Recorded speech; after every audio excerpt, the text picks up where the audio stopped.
Hi, welcome to Chapter 5. In Chapter 4, we talked about who provides care and where the appointments happen. In Chapter 5, we talk about the body that is doing the work and the brain that is becoming a mother. Here is a truth that changed how a lot of doulas practice. Understanding why a symptom is happening changes the quality of your reassurance. When a client calls you at 11 weeks, exhausted and nauseated, and convinced something is wrong because she feels terrible and does not look pregnant yet, there are two versions of how that conversation can go. In the first version, you tell her that nausea and fatigue are normal in the first trimester, and she should hang in there. That's true. It's also not very useful. She's probably already Googled that. In the second version, you explain that her body is flooded with HCG, the same hormone that made her pregnancy test turn positive, and that HCG peaks right around weeks 8 to 10, which is exactly when the nausea is typically the worst. You can explain to her that her body is simultaneously building a placenta from scratch, an entirely new organ, while pumping 40 to 50% more blood than it was 3 months ago. You tell her that what she is feeling is not a sign that something is wrong. It is a sign that her body is doing an extraordinary amount of work. That is the version that lands differently. Not because it's longer, but because it's true in a way she can feel. That is what this chapter gives you. Not just a list of pregnancy symptoms, but physiological understanding behind them. The why behind the what. A doula who understands the body is not just more knowledgeable, she's more present. She normalizes with authority, and she can reassure with specificity.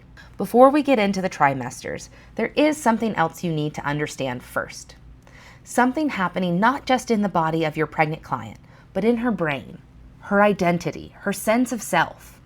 Because pregnancy does not just grow a baby, it grows a mother. And that transformation has a name. It's called matrescence. And here is where things connect back to Chapter 1 in a way you might enjoy.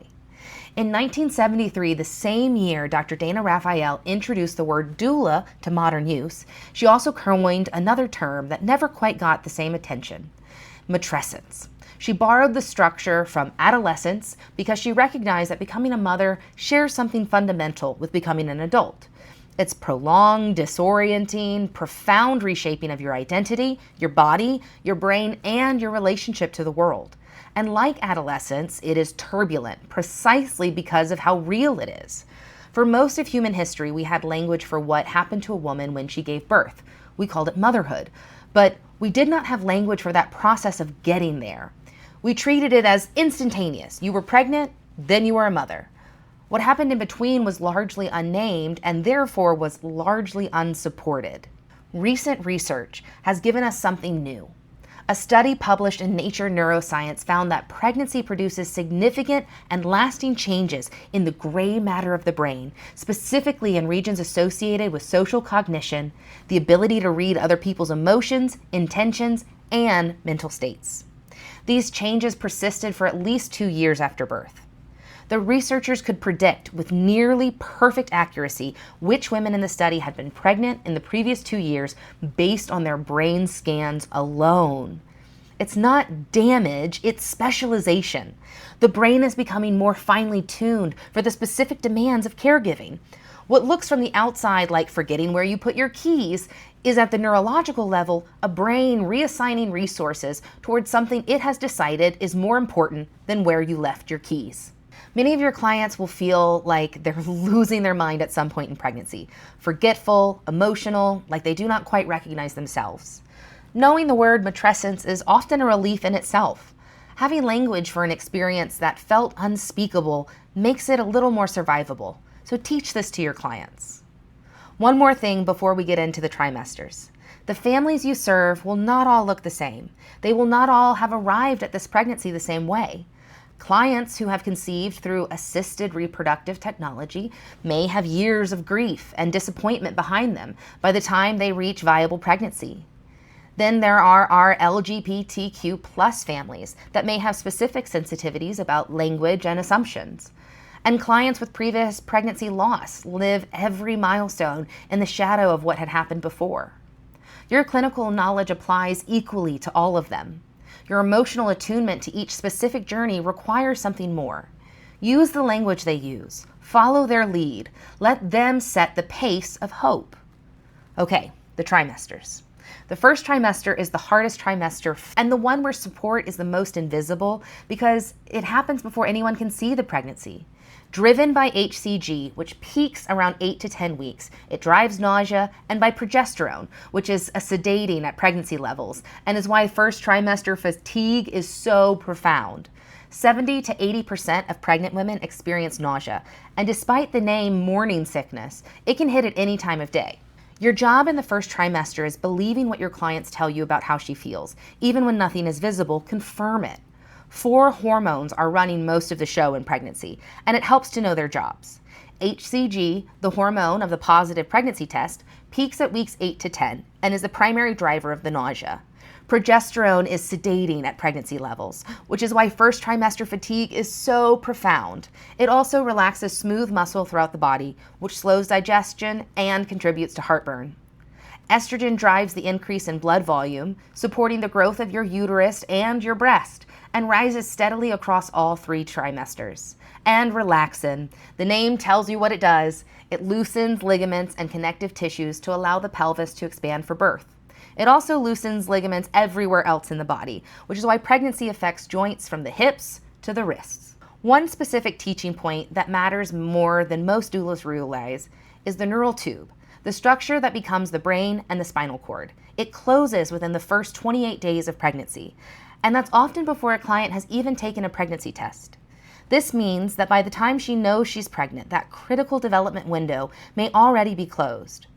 Folic acid is what protects against neural tube defects, and it has to be on board before conception, not after the positive test. When a client who's thinking about getting pregnant asks you about preconception health, folic acid is one of the first things you should have on your list. The second trimester is the chapter most women later describe as feeling human again. Nausea typically subsides, energy returns, and the baby bump becomes visible.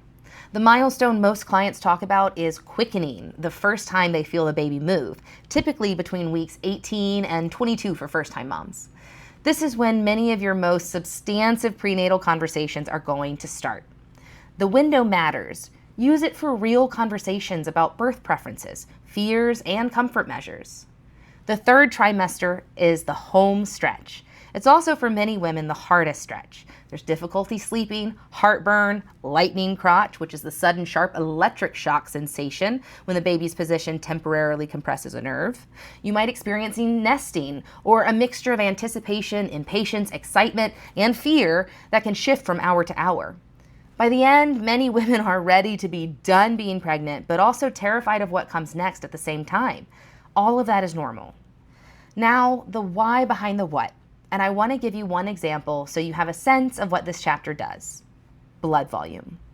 During pregnancy, blood volume increases 40 to 50%. And here's one way to explain it to clients where they might actually remember. Imagine your blood vessels are a cup that's filled with coffee, almost completely full.